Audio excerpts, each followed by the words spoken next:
In the name of the Father, and of the Son, and of the Holy Spirit. Amen.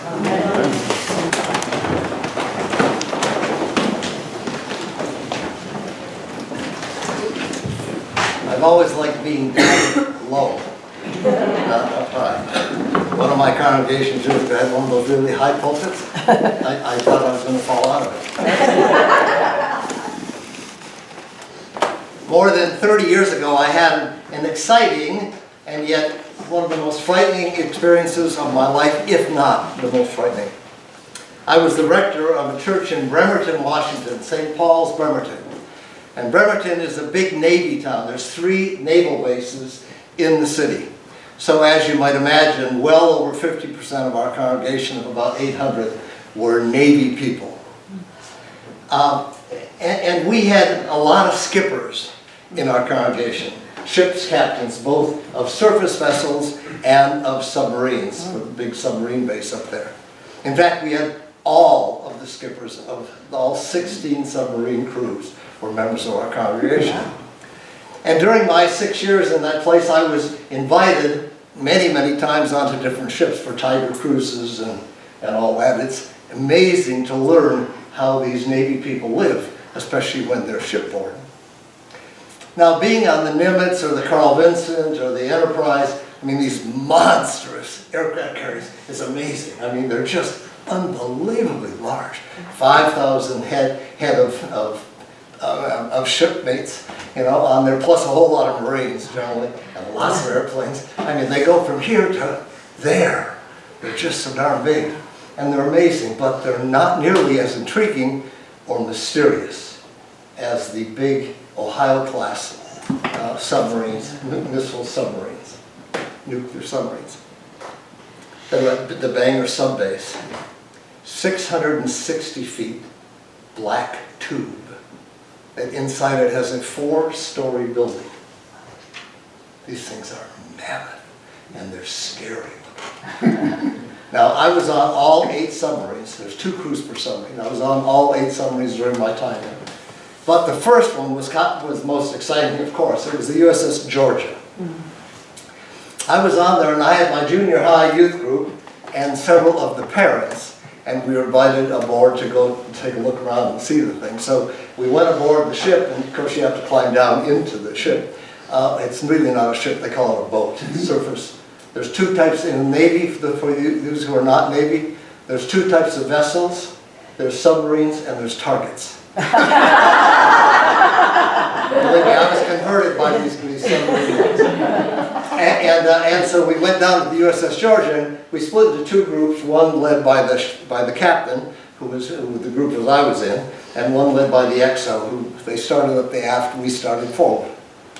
And after we had finished our time forward, we were in the control room, and all the kids got to look through the periscope, and they got to sit in the steering mechanism, drive the boat, and that sort of thing. Pretty exciting stuff, don't you think? Yeah. Go like this. Yes. Yeah, it's pretty exciting stuff. I mean, and how many of you have been in an Ohio-class submarine? Come on, people. It's really kind of amazing. And then we went to, as the other group was coming forward, we were going aft. And the rear 2/3 of the vessel is dominated by 24 4-story high tubes. Now the nuclear power plant is at the very back, so we couldn't go there. As we came in amongst these tubes, in which there's a track, in fact, around them where the guys can run. That's how big this thing is. We got up to these tubes, and naive as I am, I'm not realizing what's happening. And one of the kids said, "Sir, what are these big tubes for?" The skipper got really serious, and he said, "Son, what's in these tubes? Each tube is a missile. And on the end of that missile are multiple megaton nuclear warheads." And I went cold. Just cold. I have never felt that kind of fear in my entire life. So I put my hand up on one of the silos And this overwhelming feeling of dread came over me. Just unbelievable dread. And I said to myself, I heard myself saying, dear God, let us never, ever see these be used. Power. Awesome. Indescribable power. Utterly devastating power. Power enough in one of these silos to literally destroy most of the earth. Power unlike we have never seen before, but which we are reminded of, because in 2 days we remember the 74th anniversary of Hiroshima. And 3 days later, Nagasaki. Power. Indescribable power. Man's created power. That while it has been used to end a war, it has never brought peace. Ever. Right?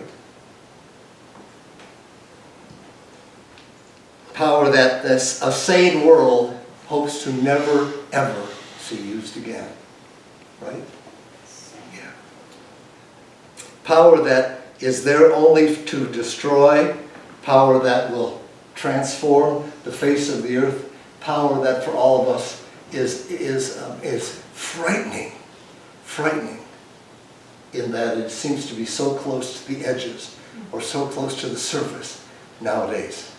Don't you admit? Yeah. It was really scary. Thomas à Kempis once wrote, all men desire peace, but very few desire those things that bring peace. Let me tell you another story. Another story about power. From 1975 to 1990, there was a civil war. Most of you are old enough to remember. There was a civil war in Beirut. Remember that? And there was at least 3 or 4 factions that were fighting each other. I mean, just killing each other. And then about the early 1980s, Israel got involved in it, and they started lobbing bombs into Beirut also. So now you've got 4 factions that are killing people. 122,000 at a minimum were killed in Beirut. In the midst of the city, right, pretty much in the middle of town, was a little orphanage and hospital for children, for disabled children and those orphaned kids whose parents had been killed in the melee of all those years. Bullets had been flying through, in and through this place, bombs had hit this place, and now there was 100 children left in this place. And the staff had all either been killed or fled. So these children were left alone in this hospital and orphanage. Did you ever read this story? Did you ever read about this? Well, there's a little convent outside of town, happens to belong to the order of Mother Teresa. And they contacted her. And on August 10, 1982, she flew into Beirut. And she went to the UN offices and demanded that these children be let out. And they said, not a chance, lady. There's no way in the world that you're going to get these kids out. Anybody going in there will be killed. So she went to the leaders of the factions, best that she could, or their representatives, and asked them to stop fighting so she could go and get these children. Everyone said, not a chance, lady. Never. Because then we'll lose ground. She went to the U.S. representatives. She went to everybody she could, and by August 13th, 3 days later, she had made no headway whatsoever. So she pulled her trump card. The trump card she had was, she told them that she would pray to the Lord God Almighty, and that miraculously God would change everything and make it possible to rescue those kids. And they said, don't even think about it. You know, they just kind of poo-pooed that. Well, through the help of one diplomat, a guy named Habib, and her prayer, suddenly, miraculously, on the morning of August 14th, a ceasefire happened out of nowhere. And as soon as it happened, she grabbed buses and ambulances and went flying into the city, gathered up all those kids, got them back out, and the moment they got back out of the center circle part of the city, the bombing began again. Power. Amazing kind of power, awesome kind of power, power that we don't understand, do we? Power that we only hope that we might come in contact with sometime in our own lives. Power, the power of God, not to destroy, but to heal. Not to tear down, but to build up. Not to cause chasms, but to heal chasms. Power. Power that changes people's hearts. Power that brings peace, even in the midst of conflict. Power that is beyond our understanding. Today, we celebrate that power. That very power. We see Jesus take the disciples up on the mountain of Transfiguration, and right in front of them. Can you imagine what would it have been like? What do you think? You know, wouldn't that have been something?